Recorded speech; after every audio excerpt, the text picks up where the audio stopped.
जय हिंद दोस्तों। आज हम आप लोगों के लिए उच्चतर शिक्षा सेवा चयन आयोग असिस्टेंट प्रोफेसर परीक्षा 2024 का हम क्वेश्चन सॉल्व कराएंगे। ये कब 16 तारीख मतलब 16 अप्रैल 2025 के ये पहले शिफ्ट का पेपर है। अब इसमें सबसे पहले हम पहला क्वेश्चन बताएंगे।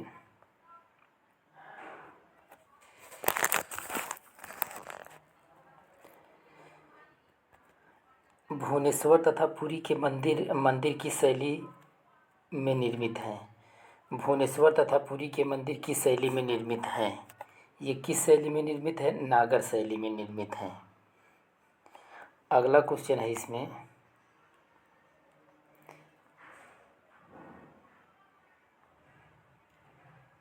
अगला क्वेश्चन है अभिकथन ए, ग्लोबल इंडिया एआई शिखर सम्मेलन का आयोजन हाल ही में नई दिल्ली के भारत मंडपम में हुआ है। अगला इसमें कारण आर है, सिंगापुर, डेनमार्क और संयुक्त राज्य अमेरिका उच्चतम रेटिंग वाले एआई में से है तथा भारत का प्रदर्शन अपेक्षाकृत मजबूत है। अब इसमें कौन सा ऑप्शन किसमें करेक्ट होगा?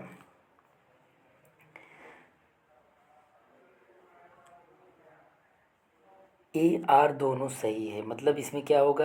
ए आर दोनों सही है परंतु आर ए की व्याख्या नहीं। आर मतलब ये अभिकथन ए आर की व्याख्या नहीं है। इस प्रकार इसमें ऑप्शन कौन सा सही होगा? ऑप्शन इसमें बी करेक्ट होगा। ए और आर दोनों सत्य है परंतु आर ए का सही व्याख्या नहीं करता है, क्योंकि इसमें 11 से 12 अप्रैल 2025 ये कब हुआ था? ये एआई सम्मेलन कब हुआ था? एआई सम्मेलन 2025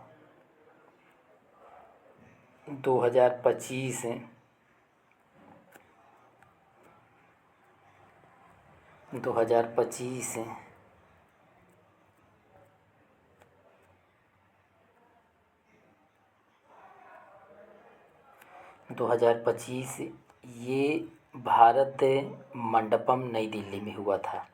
कब? मतलब 11 से 12 अप्रैल,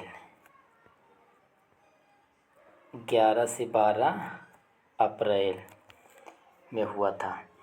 अब इसका मतलब ये 11 से 12 अप्रैल 2025 के भारत मंडपम नई दिल्ली में ग्लोबल इंडिया एआई शिखर सम्मेलन 2025 का आयोजन किया गया था और उसके बाद इसमें भारत मजबूत प्रदर्शन करने वालों तथा सिंगापुर, डेनमार्क, अमेरिका उच्चतम रेटिंग वाले एआई वर्ग में शामिल है, क्योंकि इसमें दोनों कथन सही है और इसमें आर ए की व्याख्या नहीं है। अगला क्वेश्चन इसमें दिया है 3 नंबर, 2024 में एफडीए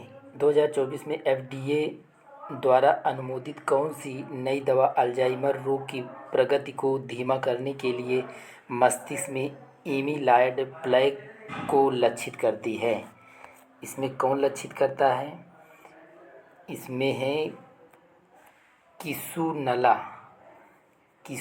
इसमें 2024 में एफडीए द्वारा अनुमोदित कौन सी नई दवा अल्जाइमर रोग की प्रगति को धीमा करने के लिए मस्तिष्क में एमीलाइड प्लेक को लक्षित करती है? किसुनला।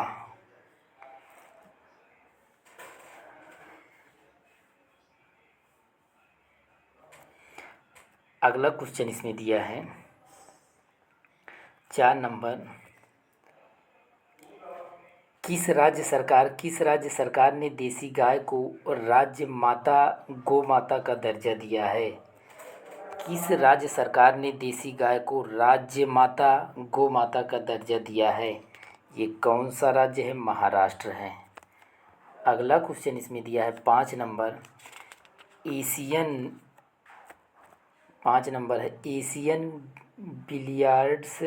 बिलियर्ड्स चैंपियनशिप 2024 आयोजित की गई है। ये कब आयोजित की गई है? मतलब कहाँ पर आयोजित की गई है? ये आयोजित की गई है रियाद में। कहाँ पर? रियाद में। एशियन बिलियर्ड्स चैम्पियनशिप 2024 कहाँ पर आयोजित की गई है? रियाद में। कब से कब तक ये किया गया था? 27 जून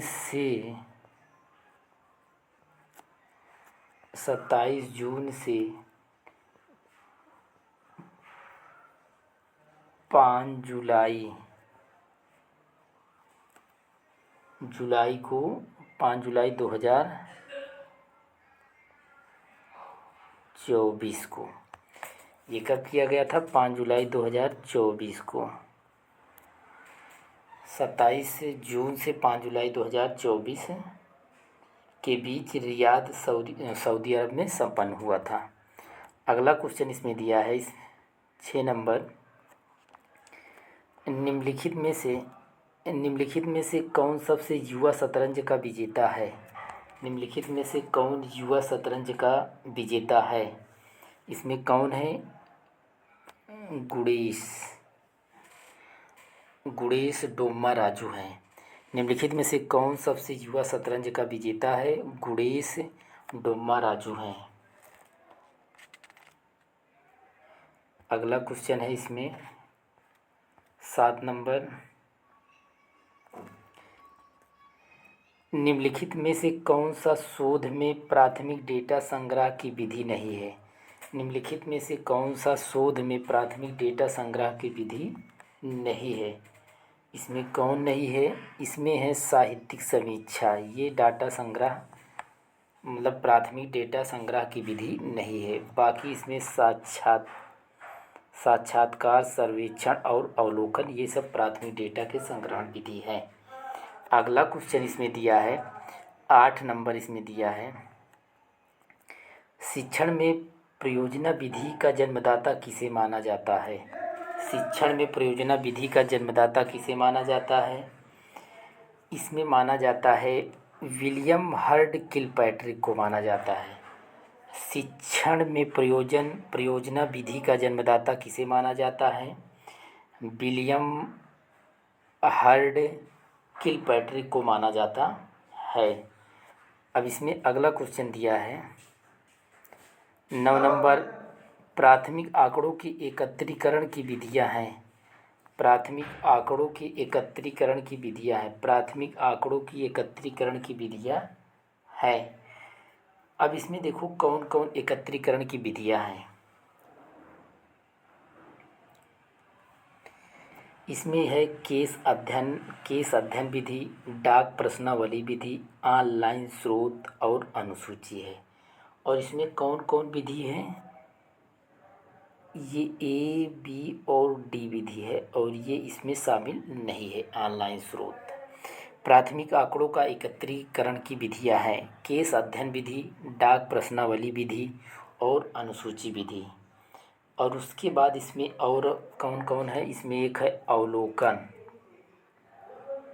इसमें एक और है अवलोकन। एक अवलोकन विधि है और एक फोकस विधि है। एक फोकस विधि है और एक साक्षात्कार विधि है।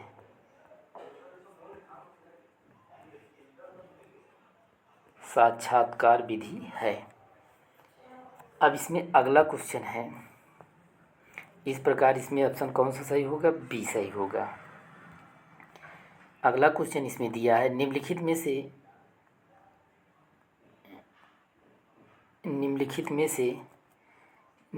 में से कौन सा शिक्षण में प्रारूपात्मक मूल्यांकन की विशेषता नहीं है? विशेषता नहीं है। अब इसमें कौन ऑप्शन इसमें करेक्ट होगा? अब इसमें देखिए पहला ऑप्शन सीखने में सुधार के लिए सतत प्रक्रिया प्रदान करना, ये सही है। पाठ्यक्रम के अंत में ग्रेड प्रदान करने के लिए आयोजित किया जाना, यही गलत है। मूल्यांकन में ग्रेड प्रदान नहीं किया जाता है। और छात्रों की उनकी ताकत और कमजोरियों की पहचान में मदद होता है मूल्यांकन, ये भी सही है। प्रशिक्षकों को सुधार की आवश्यकता वाले क्षेत्रों के बारे में सूचित करता है। ये भी सही है। इस प्रकार इसमें करेक्ट आंसर कौन होगा? इसमें बी, क्योंकि ये सही नहीं है। अगला क्वेश्चन इसमें दिया है, निम्नलिखित में से कौन सी शोध विधि नहीं है? निम्नलिखित में से कौन सी शोध विधि नहीं है? इसमें कौन सी शोध विधि नहीं है? दार्शनिक शोध विधि नहीं है, और ये ऐतिहासिक शोध विधि है, सर्वेक्षण शोध विधि है, अवलोकन शोध विधि है, और केस स्टडी भी शोध विधि है, और इसमें दार्शनिक शोध विधि नहीं है। अब आगे इसमें अगला क्वेश्चन है, निम्नलिखित में से कौन सा अशाब्दिक संप्रेषण का प्रकार नहीं है? निम्नलिखित में से कौन सा अशाब्दिक संप्रेषण का प्रकार नहीं है? अब इसमें संप्रेषण का प्रकार कौन सा नहीं है? इसमें वाणी संकेत ये अशाब्दिक संप्रेरण का प्रकार है। लिखित संप्रेषण ये नहीं है, और चक्षु संपर्क और स्पर्शनीय संपर्क ये सब है। इस प्रकार इसमें करेक्ट आंसर कौन सा होगा? बी। अगला क्वेश्चन इसमें दिया है, निम्नलिखित में से किस संस्था ने वर्ष 2005 में ई ज्ञान कोश की शुरुआत की? निम्नलिखित में से किस संस्था ने वर्ष 2005 में ई ज्ञान कोश की शुरुआत की थी? कौन सी संस्था है ये? इंदिरा गांधी राष्ट्रीय मुक्त विश्वविद्यालय, इंदिरा गांधी राष्ट्रीय मुक्त विश्वविद्यालय। और ये कब लॉन्च किया गया था? ये किस संस्था, मतलब इसमें निम्नलिखित में से किस संस्था ने वर्ष 2005 में ई ज्ञान की शुरुआत की थी? इंदिरा गांधी राष्ट्रीय मुक्त। और ये कब लॉन्च किया गया? 9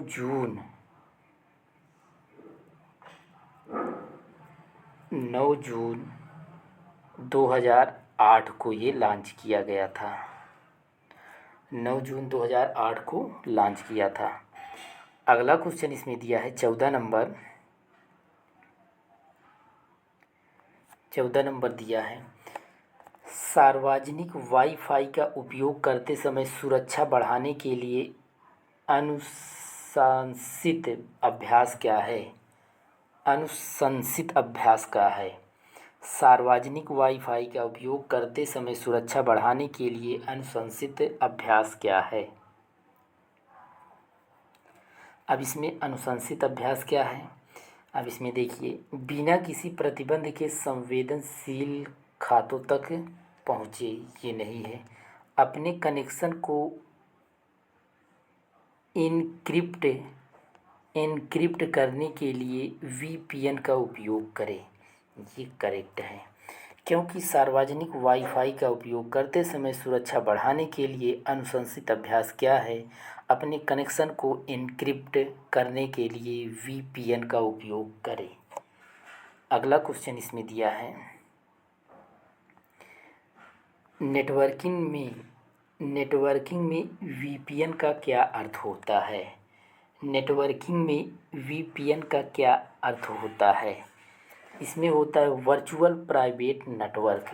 ये ऑप्शन करेक्ट है। वीपीएन का फुल फॉर्म क्या होता है? वर्चुअल प्राइवेट नेटवर्क होता है। अगला क्वेश्चन दिया है इसमें 16 नंबर, भारत में वन्यजीव संरक्षण अधिनियम कब पारित हुआ था? भारत में वन्यजीव संरक्षण अधिनियम कब पारित हुआ था? ये 1972 ईस्वी में पारित हुआ था। कब हुआ था? 1972 ईस्वी में वन्यजीव संरक्षण अधिनियम पारित हुआ था। और उसके बाद इसी में 1986 में क्या हुआ था? पर्यावरण संरक्षण अधिनियम पारित हुआ था। और उसके बाद 1980 में इसमें क्या पारित हुआ था? वन संरक्षण अधिनियम पारित हुआ था। और उसके बाद 2002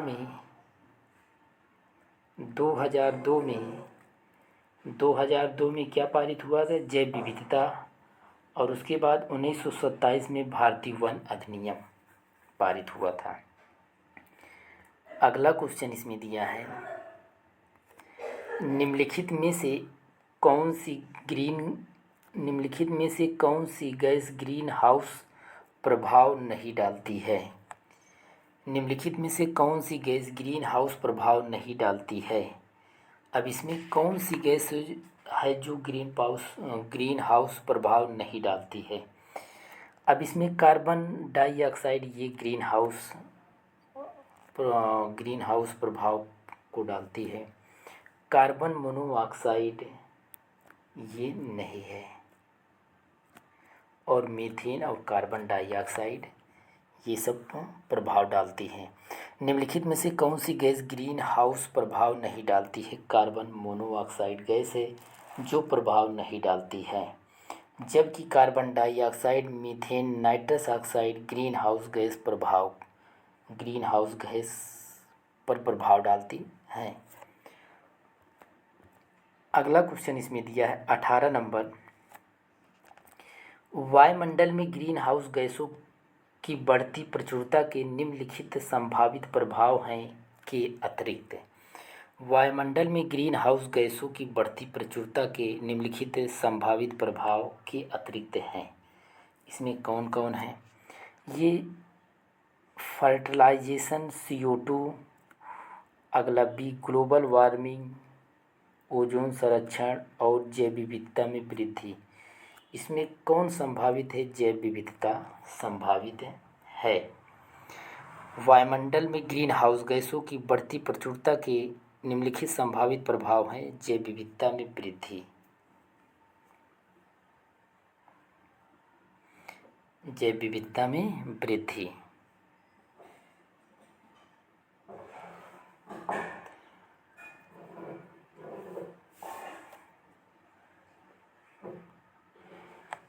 क्योंकि इसमें ग्रीन हाउस गैसों की वायुमंडल में बढ़ती सांद्रता पारिस्थितिकी तंत्र को बाधित करके और प्रजातियों को विलुप्त होने का कारण बनकर जैव विविधता में गिरावट लाती हैं। जैव विविधता में क्या लाती हैं? इसमें गिरावट लाती हैं।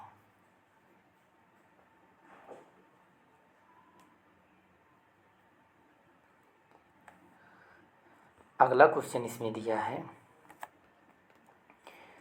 निम्नलिखित में से कौन सा एक भारत का कृत्रिम बंदरगाह है? निम्नलिखित में से कौन सा एक भारत का कृत्रिम बंदरगाह है? कौन सा बंदरगाह है इसमें? चेन्नई। कृत्रिम बंदरगाह चेन्नई है। अब ये आधिकारिक रूप से कब संचालित हुआ था? ये 1881 ईस्वी में चालू हुआ था। 1881 ईस्वी में। अगला क्वेश्चन इसमें दिया है, भारत के किस राज्य में सबसे अधिक बॉक्साइट का उत्पादन होता है? भारत में किस राज्य में सबसे अधिक बॉक्साइट का उत्पादन होता है? कहाँ पर होता है? उड़ीसा में होता है। अगला क्वेश्चन इसमें दिया है, शीत ऋतु में तमिलनाडु में होने वाली वर्षा का प्रकार क्या है? शीत ऋतु में तमिलनाडु में होने वाली वर्षा का प्रकार क्या है? वर्षा का प्रकार इसमें क्या है? चक्रवातीय प्रभाव है। शीत ऋतु में तमिलनाडु में होने वाली वर्षा का प्रकार क्या है? चक्रवातीय प्रकार है।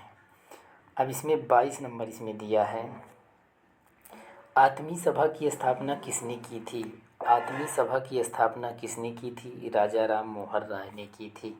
ये कब किया था? 1815 ईस्वी में की थी। कहाँ पर किए थे? कलकत्ता में किए थे। आत्मीय सभा की स्थापना 1815 ईस्वी में कलकत्ता में राजा राम मोहन राय ने किया था। अगला क्वेश्चन इसमें दिया है, निम्नलिखित में से किसे 1938 में सुभाष चंद्र बोस के त्यागपत्र देने के पश्चात भारतीय राष्ट्रीय कांग्रेस का अध्यक्ष चुना गया? निम्नलिखित में से किसे 1938 में सुभाष चंद्र बोस के त्यागपत्र देने के पश्चात भारतीय राष्ट्रीय कांग्रेस का अध्यक्ष चुना गया? किसे चुना गया था? डॉक्टर राजेंद्र प्रसाद को चुना गया था। अगला क्वेश्चन इसमें दिया है, प्रवर्तक और आंदोलन में इसमें मिलान करना है। देखिए, सबसे पहले इसमें बाल गंगाधर किस आंदोलन के प्रवर्तक हैं? स्वदेशी आंदोलन के प्रवर्तक हैं। बाल गंगाधर किसके? स्वदेशी आंदोलन के प्रवर्तक हैं। और शौकत अली किस आंदोलन के प्रवर्तक हैं? खिलाफत आंदोलन के प्रवर्तक हैं।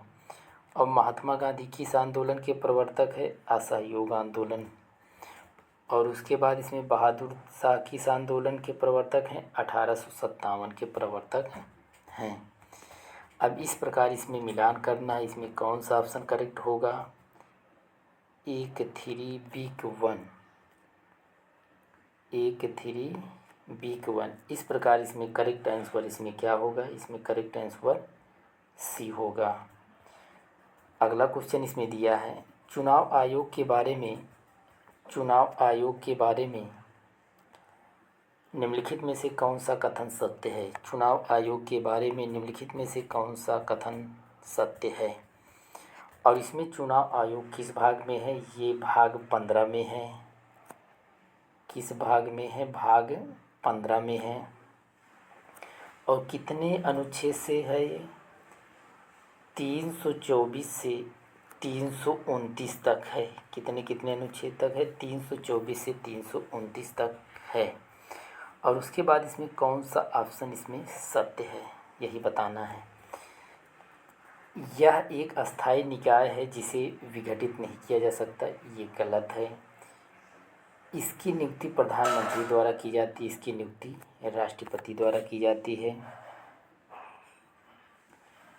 मतलब इसमें कह रहा कौन सा सत्य है? चुनाव आयोग के बारे में कौन सा कथन सत्य है? ये प्रधानमंत्री इसकी नियुक्ति नहीं करता है। चुनाव आयोग के बारे में कौन सा कथन सत्य है? इसकी नियुक्ति प्रधानमंत्री नहीं करता है। उसके बाद इसमें इसके पास उम्मीदवारों को आयोग घोषित करने का अधिकार है, ये करेक्ट आंसर है। मतलब चुनाव आयोग के बारे में क्या सत्य है? इसके पास उम्मीदवारों को आयोग घोषित करने का अधिकार होता है। अगला क्वेश्चन है इसमें, संसदीय शासन व्यवस्था में क्या क्या होता है? कार्यपालिका विधायिका के प्रति उत्तरदायी है, यही करेक्ट होता है। संसदीय शासन व्यवस्था में कार्यपालिका विधायिका के प्रति उत्तरदायी होता है। जैसे मंत्रिपरिषद का लोकसभा के प्रति उत्तरदायी होता है। जैसे मंत्रिपरिषद किसके उत्तरदायी होते हैं? लोकसभा के प्रति। उसी प्रकार संसदीय शासन व्यवस्था कार्यपालिका विधायिका के प्रति उत्तरदायी होता है। अगला क्वेश्चन इसमें दिया है 27 नंबर, संसद के किस सदन के सदस्यों से प्राक्कलन समिति गठित की जाती है? प्राक्कलन समिति के संसद के किस सदन के सदस्यों से प्राक्कलन समिति गठित की जाती है? किन सदस्यों से गठित की जाती है? लोकसभा से गठित की जाती है। लोकसभा से गठित की जाती है। मतलब इसमें ऑप्शन कौन सा सही होगा? केवल वनली 1 सही होगा, वनली 1 सही होगा।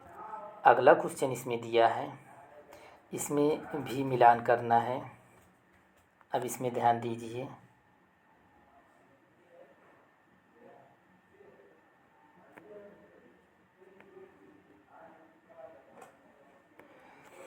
सबसे पहले देखो इसमें एडम स्मिथ किसके लेखक हैं? एडम स्मिथ किसके लेखक हैं? द वेल्थ ऑफ नेशंस है। थॉमस माल्थस किसके लेखक हैं? एस्से किसके लेखक हैं? Essay on the principle of population, ये डी। डब्ल्यू ए लेविस किसके लेखक हैं? The theory of economic growth. Samir Amin किसके लेखक है? Imperials and economic growth. इस प्रकार इसमें ऑप्शन कौन सा करेक्ट होगा? इसमें 1 बी के 4, 1 बी के 4। उसके बाद 1 बी के 4, इसमें कौन सा ऑप्शन होगा? बी। कौन सा ऑप्शन करेक्ट होगा? B option. अगला क्वेश्चन इसमें दिया है, केंद्रीय बजट 2025-26 में किस राज्य में मखाना बोर्ड गठित करने का प्रस्ताव दिया गया? बिहार मखाना बोर्ड में दिया गया। मतलब इसमें केंद्रीय बजट 2025-26 में किस राज्य में मखाना बोर्ड को गठित करने का प्रस्ताव दिया गया? बिहार सरकार को दिया गया, मतलब बिहार राज्य में दिया गया। अगला क्वेश्चन इसमें है 30 नंबर, ये है लास्ट क्वेश्चन।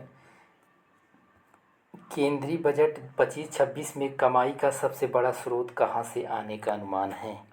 केंद्रीय बजट 2025-26 में कमाई का सबसे बड़ा स्रोत कहाँ से आने का अनुमान है? कहाँ से आने का अनुमान है? इसमें कहाँ से अनुमान? आयकर से आने का अनुमान है।